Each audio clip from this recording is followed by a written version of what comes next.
Hello বন্ধুরা, welcome back again. আজকের এই ভিডিওতে রায়গঞ্জ কুলিক ফরেস্টের সম্পর্কে কিছু গুরুত্বপূর্ণ তথ্য আপনাদের সামনে তুলে ধরার চেষ্টা করব, তাই দেরি না করে চলুন শুরু করা যাক। রায়গঞ্জ কুলিক ফরেস্ট, যেটি পশ্চিমবঙ্গের উত্তর দিনাজপুর জেলায় অবস্থিত এবং রায়গঞ্জ শহর থেকে 4 কিলোমিটার আর কলকাতা শহর থেকে 400 কিলোমিটার দূরে অবস্থিত। কুলিক নদীর তীরে অবস্থিত বলে একে কুলিক বার্ড সেঞ্চুরিও বলা হয়ে থাকে। এটি এশিয়ার মধ্যে বৃহত্তম পক্ষীনিবাস, যেখানে 164টি প্রজাতির পাখি রয়েছে এবং প্রতি বছর প্রায় 90,000 থেকে 1 লাখ পাখি এই ফরেস্টে এসে থাকে। কুলিক ফরেস্টটি হলো একটি কৃত্রিমভাবে বানানো ফরেস্ট। 1970 সালে ওয়েস্ট বেঙ্গল গভর্নমেন্ট দ্বারা সোশ্যাল ফরেস্ট্রি প্রোগ্রাম নামে একটি প্রকল্প চালু করে, যার মাধ্যমে এখানে বিভিন্ন ধরনের গাছ লাগানো হয়, যেমন কদম, জামরুল, শিশু, ইউক্যালিপটাস। আর তখন থেকে এই বনটিতে বিভিন্ন ধরনের পাখির আগমন শুরু হয়। এরপর 1985 সালে এই বাগানটিকে রায়গঞ্জ ওয়াইল্ড লাইফ সেঞ্চুরি হিসাবে মান্যতা দেওয়া হয়। রায়গঞ্জ কুলিক ফরেস্ট বর্তমানে রায়গঞ্জের একটি গুরুত্বপূর্ণ টুরিস্ট প্লেস।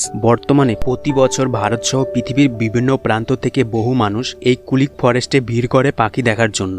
গ্রীষ্মে এখানে সর্বোচ্চ তাপমাত্রা 38 ডিগ্রি সেলসিয়াস এবং শীতে এখানে সর্বনিম্ন তাপমাত্রা 6 ডিগ্রি সেলসিয়াস। জুলাই থেকে সেপ্টেম্বর মাস পর্যন্ত এখানে বৃষ্টি হয়ে থাকে। প্রতি বছর জুন মাস থেকে এই ফরেস্টে সাউথ এশিয়া এবং সমুদ্র উপকূলবর্তী অঞ্চল থেকে প্রচুর সংখ্যক পাখির আগমন শুরু হয়। এখানে যে সমস্ত মাইগ্রেটরি পাখি আগমন করে থাকে তার মধ্যে উল্লেখযোগ্য হলো open bill stork, egret, night, heron, cormorant. তার সাথে সাথে এখানে প্রচুর সংখ্যক লোকাল পাখি যেমন ঘুঘু, বুলবুল, চড়ুই, পেঁচা, হাঁস, কোকিল দেখতে পাওয়া যায়।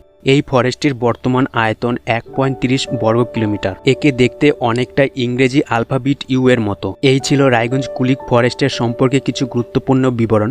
আশা করি ভিডিওটি ভালো লেগেছে। যদি ভিডিওটি ভালো লেগে থাকে তাহলে ভিডিওটিতে লাইক, শেয়ার, কমেন্ট করুন। আর আপনি কমেন্টে এটাও জানাতে পারেন আপনি কোন শহর, কোন জেলার সম্পর্কে জানতে চান। আবার দেখা হবে নতুন কোনো ভিডিও নিয়ে। ততক্ষণের জন্য ধন্যবাদ।